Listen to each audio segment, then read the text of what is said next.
2012 болон 2016 оны улсын их хурлын сонгуул, 2017 оны ерөнхийлөгчийн сонгуулийн иргэний нийгмийн ажиглагчдыг төлөөлөн 500 орчим залуучуудыг төлөөлөн бид та бүхэнтэй уулзж байна. Сонгуулийн ажиглагчаар ажилласан нь залуучууд бидний амьдралд ямар өөрчлөлт, ямар туршлагыг бий болгосныг бид бүхэн ярилцгаана. Хүмүүс гэдэг чинь сонгуул одоо булгаатай ч юм уу үр дүнд нь дандаа тийм нэг үр дүн таалагдахгүй байна гэж аюух ярьдаг. Тэгвэл өөрөө нүдэрээ үзсний дараа тухайн процесс ямар болдгийг үнэхээр тийм булгаа гарах боломж байгаа хэсгийг ер нь бол шалгах гэж ажиллаж хийсэн. Яг залуучуудын дунд те зэрэгцээд залуучуудтай ажиллаж байгаа бол тэднээс суралцах зүйл байдаг. Яаж одоо ажиглагч хийлэхийг зөвшөөрүүлдэг вэ гэдэг. Тэр чинь бас амар бидний хувьд ур чадвар шаардсан асуудал болно л та. Энэ ажиглагчаар оролцсон гэдэг бол иргэнийхээ үүргийг биелүүлж байгаа тий айгүй хариуцлагатай байгаагийн маш том хэлбэр гэдгийг бусад залуучуудад үлгэрлэж байгаа маш чухал хэлбэр шүү гэдгийг ойлгуулсан байхад бол үнэхээр хувьд нь ийм чухал ажил гарчаагүй л бол зөвшөөрдөг. Тэгээд мянган залуучдын дундаас бас энэ саналыг аваад тэгээд энэ одоо хариуцлагатай үүргийг хүлээнэ гэдэг бол ер нь бол миний хувьд бол айгүй том боломж гэж олж харсан. 2012 онд бид нар яг цэвэр хуулиас сонгуулийн үйл явцыг гаргаж яг ийм шалгах хуудас боловсруулад тэгээд тэр шалгах хуудас дээр тулгуурлаад 16, 17 оны сонгуулиуд дээр ажилласан. Цаасан дээр бичигдсэн тэгээ сонгуулийн процесс, сонгуул явагдах ёстой тэр зүйлийг биеэрээ яг тэрийг нөгөө хуулийг тэ ингээд хараад хянаас сууна гэдэг бол надад амар сонирхолтой байсан.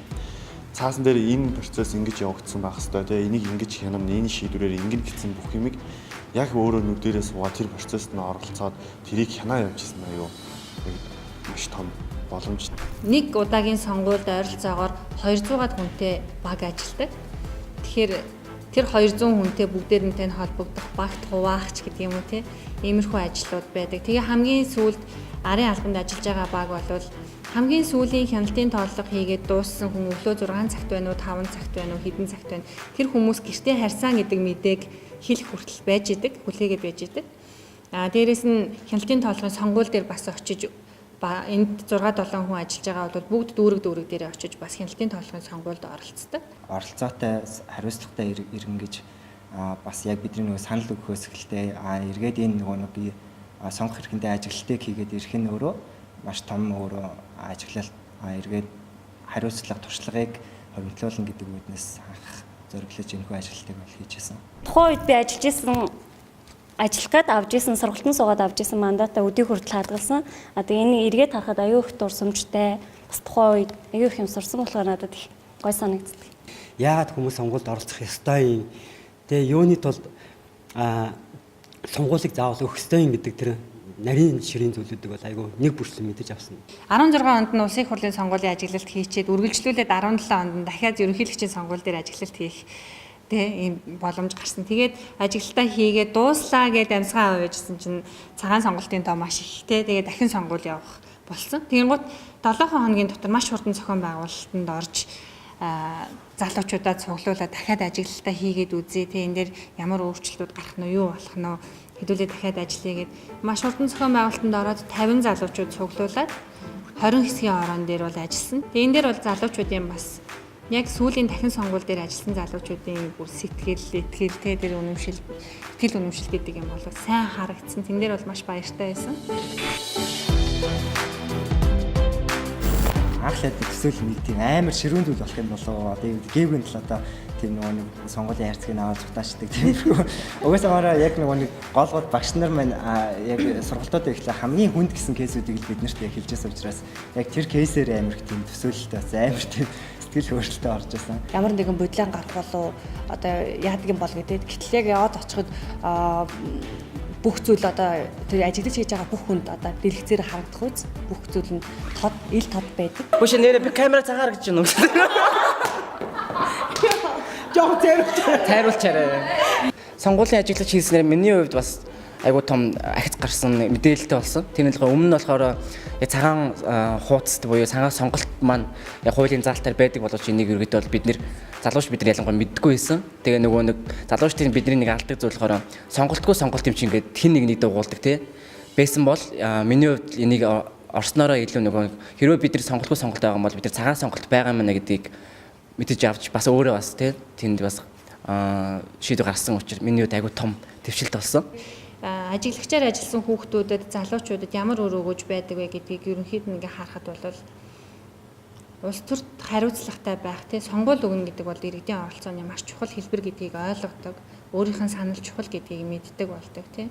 Эргээд иргэн тойрныхоо залуучуудад нөлөөлдөг. Тэгээ ажил дээр гараад ажлын байран дээр гарахдаа маш хариуцлагатай ажилдаг, бусдын итгэлийг алддаггүй гэж боддог. Би тэндээс олж авч байгаа мэдлэгээрээ бас бусдад юу хийж өгч чадах вэ гэдэг бас хаад нэг чухал санаа авах гэж боддог.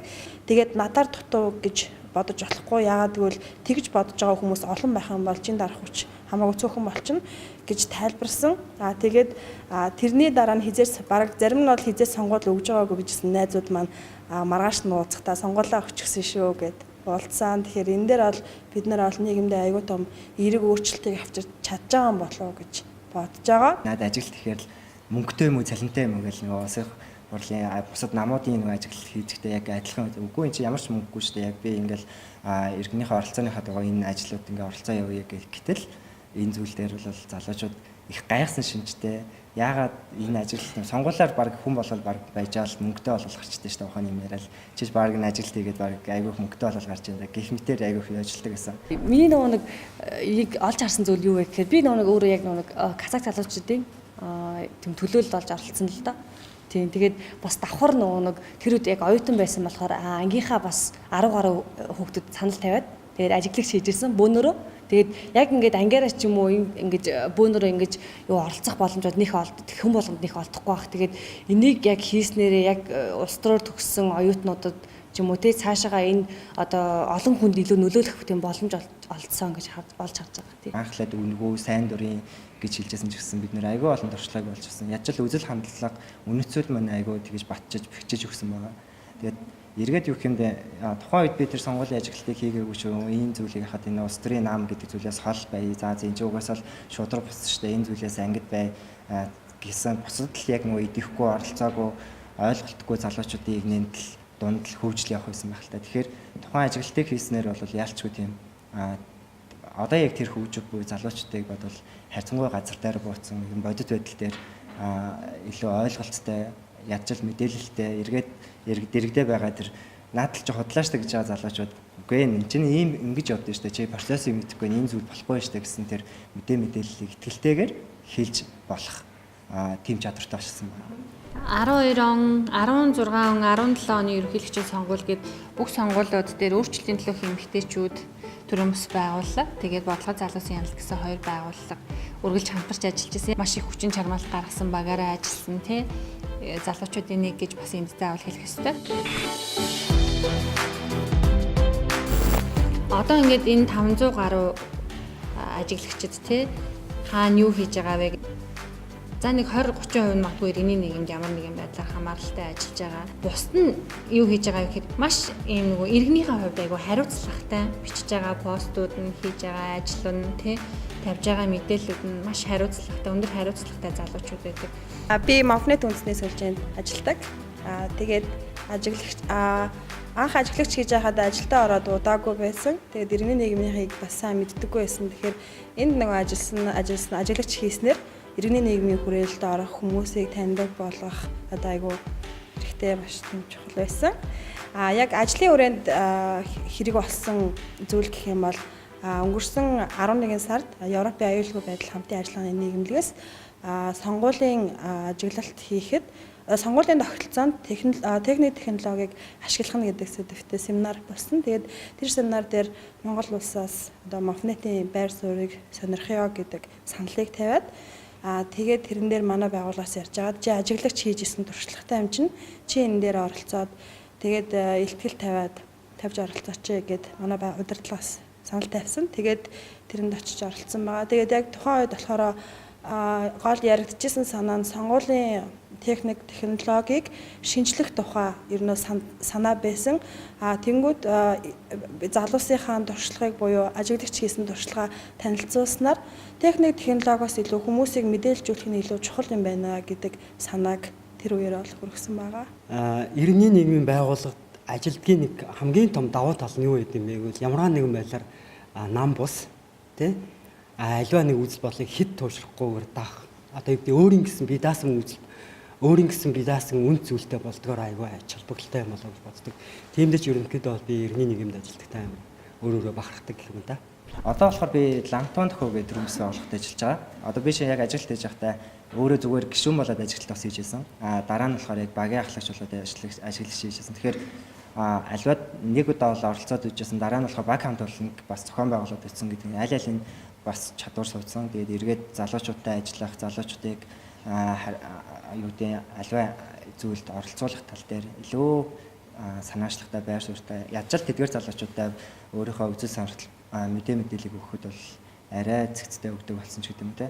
Дээрээс нь болохоор нөгөө сонгуулийн нэгтгэл дүн ингээд бичиг цаасны ажлуудаас ингээд харж хад нэлээж тэр бичиг цаасны ажлууд бол нэлээ цаашд энэ чиглэлийн ажлууд дээр бас ажиллахад бол нэлээ төхөн болж өгсөн гэхүү те. Тэгэд мэдээж нөгөө дэрэгдээ бас айгүй хүчрхэг залуучуудаас нэлээ их зүйл сурсан.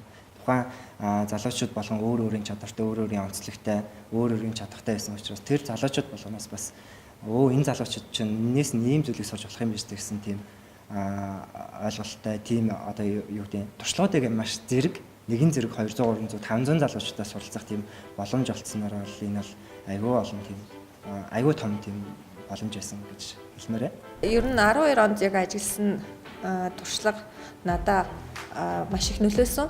Тэр нь юу гэхээр магадгүй өнөөдрийн бодлого залуусын хяналт гэдэг байгууллага байгаа энэ 12 оны сонгуультай холбоотой.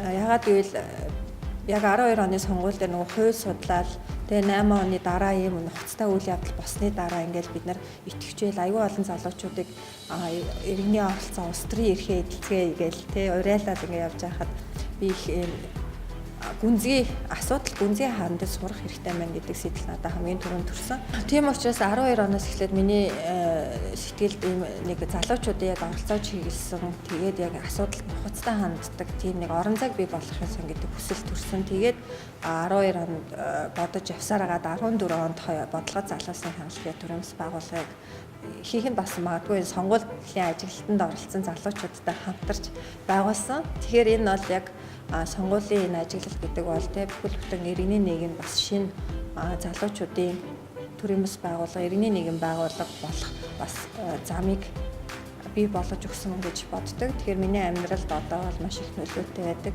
Тэгээд сонгуулийн туршлага бас гүнзгийрүүлээд ингээд улс төрийн намын санхүүжилт гэдэг бас биднэрт хамаагүй юм шиг мөртлөө хамгийн хамаатай ингээд сэдвүүд рүү орж гүнзгийрч ажиллах замыг зааж өгсөн.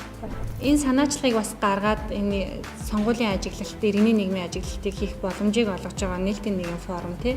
Тэгэхээр 12 онд энэ саналыг тавиад ингээд иргэний нийгмийн залуучуудад өөрчлөлтийн төлөө эмэгтэйчүүд, бодлого залуусын хяналт гэдэг энэ байгууллагын залуучуудад санал тавиад өөрсдөө биеэрээ туршаад залуучуудтай ажиллаж үзэх боломжийг олгосон байгууллага бол нийтийн нийгэм форум гэж хэлнэ. Тэгэхээр нийтийн нийгэм форумын хамт олонд бас баярлалаа гэж хэлэх хэрэгтэй байх. Магадгүй энэ бичлэгийг үзээд бусад нөгөө 500 залуучууд минь хараад бас баярлах байх. Та нарын хувь нэмэр маш их байсан шүү. Одоо ингээ харахад бас маш олон том ажлын ард гарсан байх шүү гэж хэлмээр байна. Нөгөө нэг сонгуулийн ажлыг хийж яхад бол миний хувьд маш хөвгөлтэй байсан. Тэнд үрсэн нэг ядарчаас гэсэндээ нөгөө нэг одоо нөгөө саяны ярьсан арын албанд ажиллаж байгаа нөгөө хүмүүс маань тэг ингээл бидэд мэдээлэл өгөөл тий бүх цаг үеийн мэдээлэл өгөөл биднээс цаг үеийн мэдээллүүдээ өгөөл давхар нөгөө нэг ажилчдын нөгөө нэг сонгуулийн ажлынхаа нөгөө групп дээр бид нэр ингээл тохиолдсон хөгжлөлтийн явдлаа бичээл. Тэгээ ямарсан тэнд нөгөө сүүл орой шүн ирж яхад ирээд яхад бол постн дээр ингээл нөгөө арын албанд бас айгүй олон хүмүүсийг аялал бусад ажлагч нараас айгүй ядарч байгаа мөрлө пост ингээд би оруулах байхгүй фэйсбүүк рүү. Тэгээ тэрэн дээр болохоор миний пост айгүй гоё хөгжилтэй байсан болохоор аим ингээд ирч хүч авч ирсэн гэсэн. Тэгээ тиймээс болохоор бидний бас нэг айгүй хоорондоо ингээд тий нэг мэдээлэл хуваалцсангаа бас би өнөөгөө хөгжилтэй тэр нэг процессыг яриад ажиглалаа хийж ирсэн миний удаа маш гоё байсан. Ямар богинохон ярьж байна. Инээс нэг удаа богинохон яриад шүү. Инээс нэг удаа. Бас нэг юм нь болохоор нэг ажиглагч нарыг ингээд тойруулж аваад тэгээ буцаагаад орой ингээд шүн ингээд гэрт нь хүргэж өгч байгаад би ингээд машины урд суудсан жолооч байгаа ингээд унтуулах байхын тулд юм яриад яваад байсан байхгүй. Тэгээ яг өөрөө хамгийн сүүлд ингээд яг жолоочтойгоо яваад өөрөө гэртээ ирэх гээл эрхийнхаа даваан дээр ингээд баг нэг гудамжлуугаа эргэж явахдаа өөрөө унтаад өгсөн. Тэгээд тиймэрхүү хөвгтөө явдлууд бас болж исэн.